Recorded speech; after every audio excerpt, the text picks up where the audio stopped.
خوشک چھ آہار نیامت زن پتم پہار پیامت در غم پیامت یا مصطفیٰ یا مجتبی ارحم لنا دنال من ہند تاجدار کنا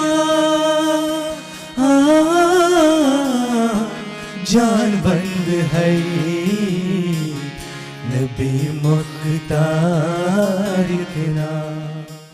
میں صوفی ہوں سرمستہ میرا کون پچھاڑے راستہ.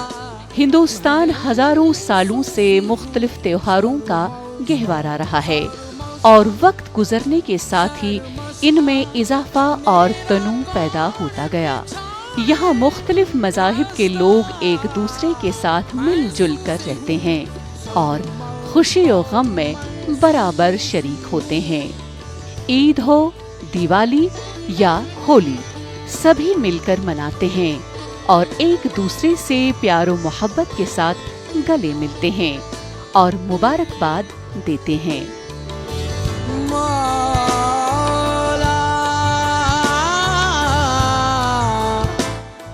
کورونا کی عالمی وبا نے دیگر سرگرمیوں کے ساتھ ساتھ مذہبی سرگرمیوں کو محدود کر دیا ہے اور لوگوں نے بھی حکومت کی ہدایات کے مطابق اس دوران اپنے اپنے تہواروں کو منانے کا فیصلہ کیا ہے، جو ایک مثبت قدم ہے. حال ہی میں عید قربان منائی گئی. لوگوں نے حکومتی اور طبی مشوروں پر منو ان عمل کیا.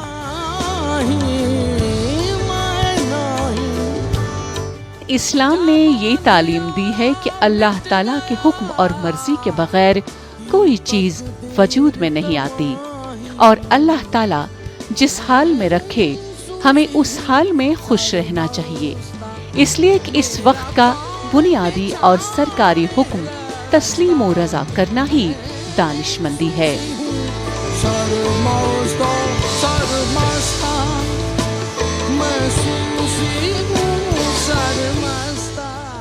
اسلامی تعلیمات کے چشمے صدیوں میں صوفی بزرگان دین کے ہاتھوں ہندوستان میں پھوٹے، جن سے پورا معاشرہ ہم آہنگی اور مذہبی رواداری سے سیراب ہو رہا ہے. ویسے بھی ملک امن و اتحاد اور بھائی چارے کے بغیر زندہ کہاں رہ سکتا ہے؟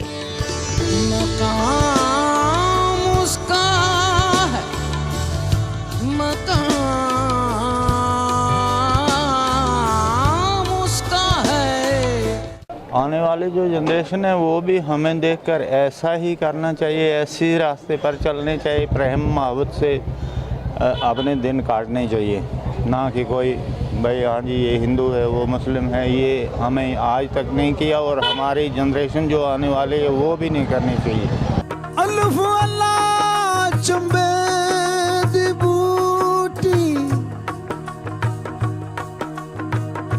اے میرے مرشد من وچ لائی ہوں. صوفیہ کے یہاں موسیقی جو ہندوستانی تہذیب کا ایک اہم جزو تھی بھی باقاعدہ جائز اور رائج رہی، جس کے توسط سے ان کا روحانی پیغام عوام میں زیادہ پھیلا. روحانی تربیت کا جو طریقہ صوفیہ کے یہاں رائج تھا وہ بھی بالکل اچھوتا نہیں تھا اور یہاں کے رشی منیوں کے یہاں اس سے ملتی جلتی روایت پہلے سے موجود تھی، جسے عوام اور خواص میں قدر کی نگاہ سے دیکھا جاتا تھا.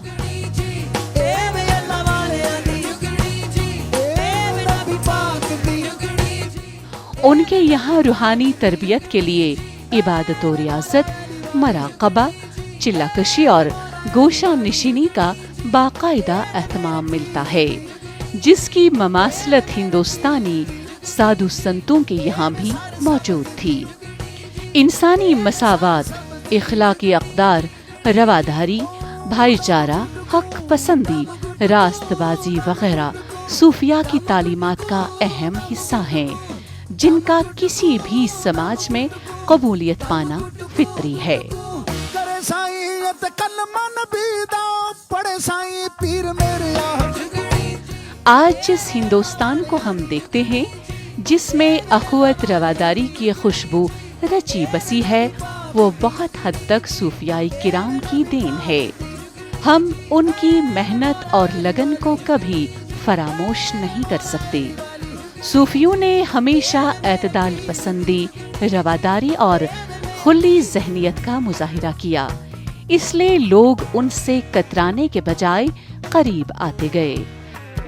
جگنی تار کھائی وچ تھال، جگڑی تار کھائی وچ تھال، چھڈ دنیا دے جنجال، چھڈ دنیا دے جنجال۔ ہماری ریلیجس پلیسز پہ بہت زیادہ دعائیں ہونی چاہیے، کیونکہ اس مہاماری سے نکلنے کے لیے ہمیں بہت ضروری ہے کہ ہم اس کو یاد کریں اور اسی کی طرف ہم سب نے جانا ہے، اور بہت زیادہ دعاؤں کی ضرورت ہے، اور لوگوں سے بھی یہی التجا ہے کہ دعاؤں میں ہمیشہ یاد رہے، اور اپنے لیے، اپنے آس پاس میں رہنے والوں کے لیے، اپنے پڑوسیوں کے لیے، اور بہت سے لوگوں کے لیے جو اس بیماری سے جوجھ رہے ہیں ان کے لیے بھی دعا گو رہیں۔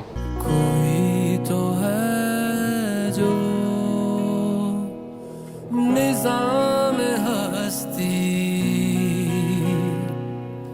چلا رہا ہے۔ ہندوستان میں صوفیت کی چھاپ خاص طور سے پنجاب اور کشمیر میں دیکھنے کو ملتی ہے۔ حضرت میر سید علی حمدانی رحمۃ اللہ علیہ سے شروع ہونے والی روایت کو مخدوم صاحب رحمۃ اللہ علیہ، للدد نندریشی رحمۃ اللہ علیہ اور دوسرے صوفیوں نے آگے بڑھایا۔ یہاں کی صوفی روایت، جسے مقامی طور پر رشیت کا نام دیا جاتا ہے، انتہائی جاندار روایت رہی ہے۔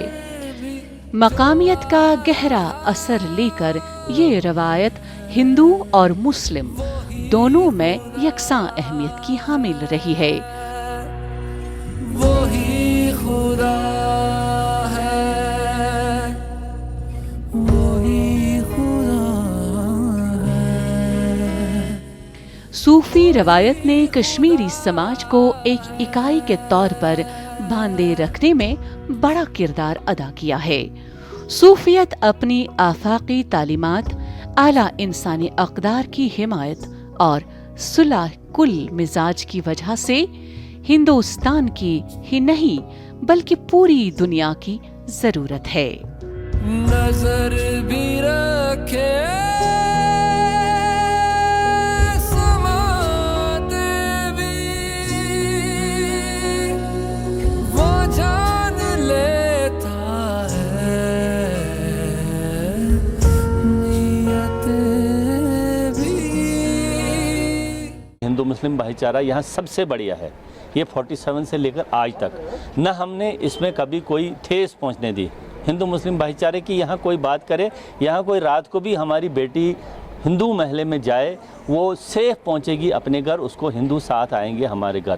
اور مسلمان کے محلے میں اگر کوئی ہماری بیٹی کوئی رات کو چلے یا کوئی بھی چلے، اس کو گھر پہنچانے والے ہندو ہوں گے یا مسلمان ہوں گے، آپس میں بھائی چارہ ہے۔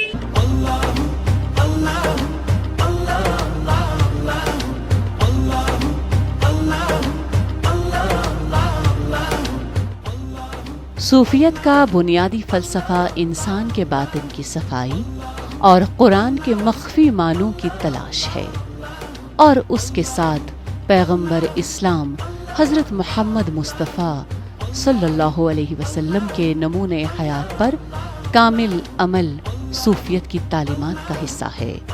وہ اللہ تعالیٰ کی وحدانیت پر ایمان رکھتے ہیں اور ان کا یقین ہے کہ تمام علوم کا جاننے والا صرف اور صرف اللہ تعالیٰ ہے۔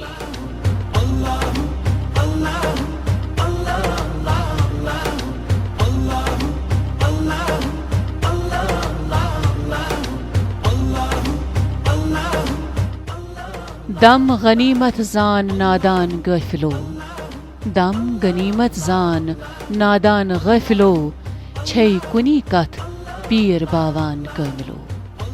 زندگی کا پل غنیمت سمجھ اے غافل، زندگی کا پل غنیمت سمجھ اے غافل، سچی بات کرتا ہوں بس فلاح اسی میں ہے۔